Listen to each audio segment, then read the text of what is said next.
सभी को मेरा नमस्कार। कैसे हो आप सब। आपका मेरे YouTube चैनल एल के मीना पे सभी का स्वागत है। तो प्यारे बच्चों, आज की वर्कशीट हमारी शिक्षा निदेशालय की तरफ से विषय हमारी विज्ञान और ये कक्षा 7 के बच्चों के लिए और कार्यपत्रक संख्या आज की हमारी 19 है। तो सभी प्यारे बच्चे यहाँ पे अपना प्यारा प्यारा नाम लिखेंगे, यहाँ पे अपने कक्षा अध्यापक का नाम लिखेंगे। आज की तारीख हमारी 4/12/2020 और दिन हमारा शुक्रवार फ्राइडे। Okay student. और आज की वर्कशीट का टॉपिक हमारा प्राणियों में पोषण, कि प्राणियों में जो भोजन करने की प्रक्रिया है वो अलग अलग विधियों के माध्यम से वो करते हैं। तो खाद्य अंतःग्रहण की विभिन्न विधियाँ होती हैं। भोजन के अंतःग्रहण की विधियाँ विभिन्न जीवों में कैसी पाई जाती है, भिन्न भिन्न मतलब अलग अलग प्रकार की पाई जाती है। तो प्यारे बच्चों, आज की वर्कशीट में आपको हम अच्छे से समझाएंगे। तो सभी बच्चे वीडियो को अंत तक ज़रूर देखें और समझने का प्रयास करें। ठीक है बेटा। और आप मेरे YouTube चैनल पे नए हो तो सबसे पहले YouTube चैनल को सब्सक्राइब करें, बेल आइकन को भी ज़रूर दबा के रखें, जिससे आपको जब भी वीडियो डाली जाए तो उसका नोटिफिकेशन आपको मिल सके। तो शुरू करते हैं प्यारे बच्चों आज की वर्कशीट प्राणियों में पोषण की। देखो यहाँ पे मधुमक्खी और मरमर की, जो मधुमक्खी और मरमर पक्षी वो पौधों का मकर कंद चूसते हैं। तो आपने देखो ये जो यहाँ पे दिखा रखा है, जैसे ये दिखा रखा है, ठीक है।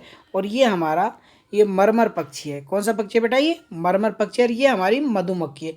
ये पौधों का मकरंद चूसती है। तो देखो ये फूल आपने देखा होगा, तो इसके भाग को ये चूसती है, क्योंकि इस पे रस होता है, उसी को ये अपनी चोंच के माध्यम से अपने डंक के माध्यम से इसे चूसती है और इसी से अपना भोजन प्राप्त करती है। ओके बेटा। और मानव व कुछ अन्य जंतुओं में शिशु माँ का दूध पीते। तो देखो बेटा, आप सब भी जब छोटे थे तो आपने अपनी माँ का दूध पिया ना, तो सब बच्चे पीते। ऐसे ही यहाँ पे एक गाय का चित्र दिखा रखा है, तो इसका जो बच्चा है, जो बछड़ा है, तो ये भी देखो अपनी माँ का दूध पीता है। तो मानव व कुछ जंतुओं में शिशु माँ का दूध पीते हैं। ओके बेटा। तो वो अपना भोजन प्राप्त करते हैं। अब देखो स्टार फिश, ये पे मछली दिखा रखी है बेटा, ये स्टार फिश मछली है कि तारा मछली कैल्शियम कार्बोनेट के कठोर कवच वाले जंतुओं का आहार करती है। कि जो कैल्शियम कार्बोनेट के कठोर कवच वाले जो जंतु हैं उनसे ये भोजन प्राप्त करती है, उन्हीं को ये खाती है। ठीक है। और कवच खुलने के बाद ये अपने मुख को अपना अमाशय बाहर निकालती है और जंतु और कोमल भागों को, जंतु के कोमल जो भाग होते हैं उनको ये खाती है और अमाशय वापस अपने शरीर में चला जाता है। आहार धीरे धीरे पचता है।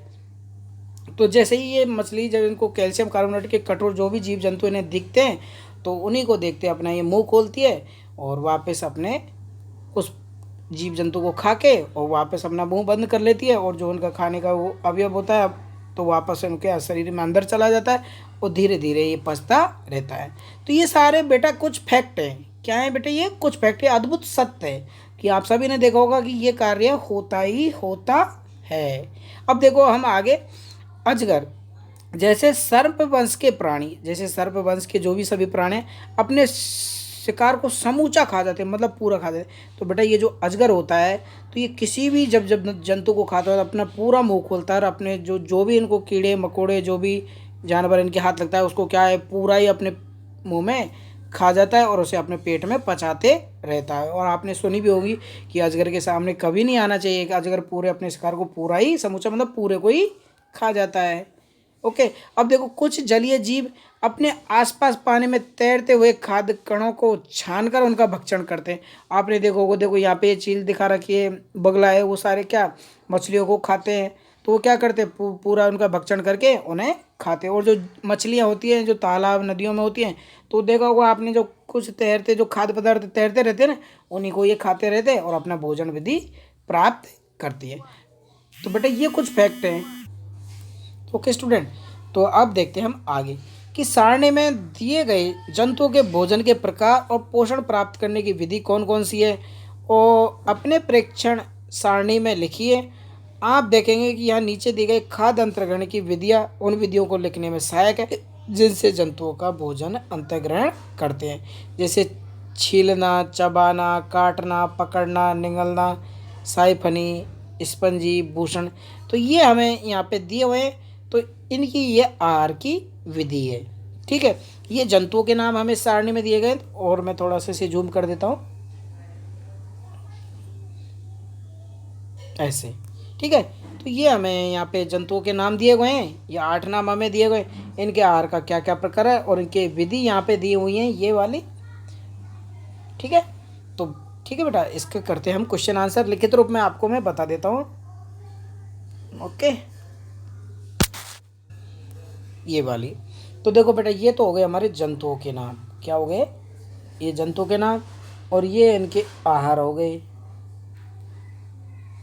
सॉरी, ये इनके आहार हो गए भाई, ये चीज़ें खाते हैं, और ये इनकी हो जाएगी विधि भाई, भोजन की विधि। तो इस तरह हम, तो पहला हमारा है घोंघा, कि जो घोंघा है तो वो क्या खाता है? कीड़े, पौधे, पशु अपशिष्ट, जो पशु अपशिष्ट जो मरे जीव जंतु होते हैं उनको ये खाता रहता है। ठीक है,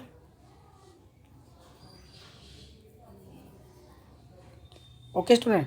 और भाई इसकी विधि क्या है? पहले उसे छीलता है, फिर उसे काटता है, फिर इसे ये खाता है। Okay student.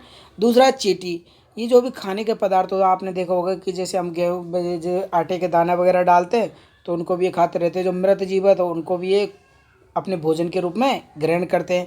पहले उसे काटते हैं, फिर उसे अपने धीरे धीरे मुख से चबाते हैं। तीसरा आ जाएगा हमारा कीट, जो चील होती है, सॉरी कीट नहीं, चील, छोटे जानवर जैसे चूहे, मछलियाँ, इन सबको ये खाती है। आपने देखा होगा चील मछलियों को भी ये खाते रहते, चूहे को अगर ये पकड़ लेते हैं तो उनको भी ये खाते रहते हैं। पहले उसे पकड़ती है, फिर उसे डायरेक्ट निगल जाती है और पेट में उसे पचाती रहती है। ओके। चौथा मरमर पक्षी, तो आपने देखा वर्कशीट में भी आया हमारे, तो ये फूलों के जो पराग होते हैं, जो फूल होते हैं, तो उनमें पराग जो बिल्कुल वो होता है मकरंद, तो उसको ये चूसते हैं, उसी के माध्यम से अपना भोजन प्राप्त करते हैं। तो इसे चूषण की विधि हम लिखेंगे, तो इसे चूषण की विधि हम लिखेंगे। ओके। फिर हमारी जूं, ये खून या रक्त पीती है। तो जूं बेटा आप सभी ने देखे होगी कि हमारी जो सिर होता है उसमें भी पाई जाती है। तो ये हमारे क्या खून से अपना भोजन प्राप्त करती है और उसे वो ये चूसती हैं। ओके बेटा। मच्छर, तो मच्छर भी क्या करते हैं? खून को चूसते हैं। आपने देखा होगा हमारे शरीर में बैठते तो हमारे खून को चूसते हैं, तो हल्का सा दर्द भी होता है।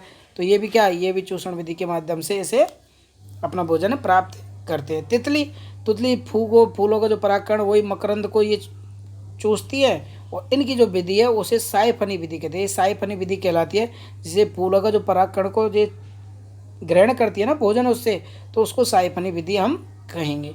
अब मक्खी, हमारा मक्खी फल सब्जी मानव, तो देखो फलों से बैठती रहती है, सब्जी से बैठती रहती है, मानव का जो मलमूत्र सड़ा गला जो पदार्थ है, भोजन या मांस, तो इन सब पे ये बैठती है।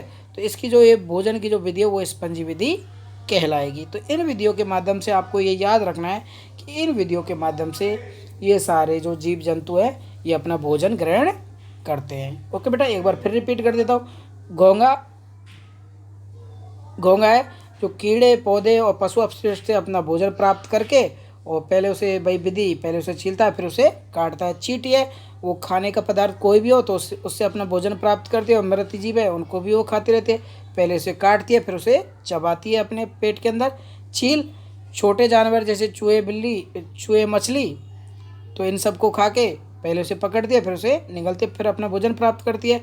ऐसे मरमर पक्षी है जो फूलों के पराग जो मकरंद होता है उस पर बैठता है और उसके माध्यम से चूषण विधि के माध्यम से अपना भोजन प्राप्त करता है। जूं, मच्छर और तितली, सॉरी जूं और मच्छर के बारे में हमें, ये किसी भी जीव जंतु का खून को चूसते हैं और चूषण के विधि के माध्यम से अपना भोजन प्राप्त करते हैं। अब जैसे तितली, ये फूलों को जो पराग होते हैं उसके अंदर, फूल के अंदर जो पराग कण होते हैं तो उन पर बैठती है, और उस विधि को उसको साइफनी विधि कहते हैं। मक्खी, फल सब्जी, मानव मल, सड़ा गला भोजन आदि पर ये बैठती है, और उस विधि से वो भोजन प्राप्त करते हैं, तो उस विधि को हम स्पंजी विधि कहेंगे। ये बेटा ये दो जो विधि है तितली और मक्खी वाला, यह आपके एग्जाम के लिए बहुत इंपॉर्टेंट है, ये पूछा भी जा सकता है। भाई तितली कौन सी विधि के माध्यम से अपना भोजन ग्रहण करती है? तो हमको याद कर लेना कि साइफनी विधि से। और दूसरा है हमारा मक्खी की जो विधि होती है भोजन की, वो स्पंजी विधि होती है। ओके बेटा, क्लियर? तो ये वर्कशीट आपकी कंप्लीट। ठीक है बच्चों, तो आपकी वर्कशीट कंप्लीट होती है तो सभी प्यारे बच्चे से विज्ञान की कॉपी में करेंगे और अपने टीचर से चेक करवाएंगे। और बेटा ये वर्कशीट बहुत इंपॉर्टेंट है, आप सब इसे याद भी अच्छे से करेंगे।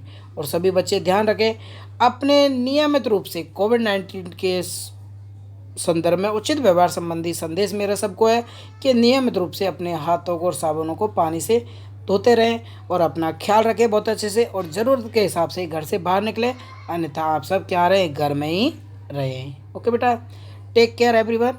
आगे मिलेंगे अगली वीडियो के साथ, तब तक के लिए bye bye, take care, love you बेटा।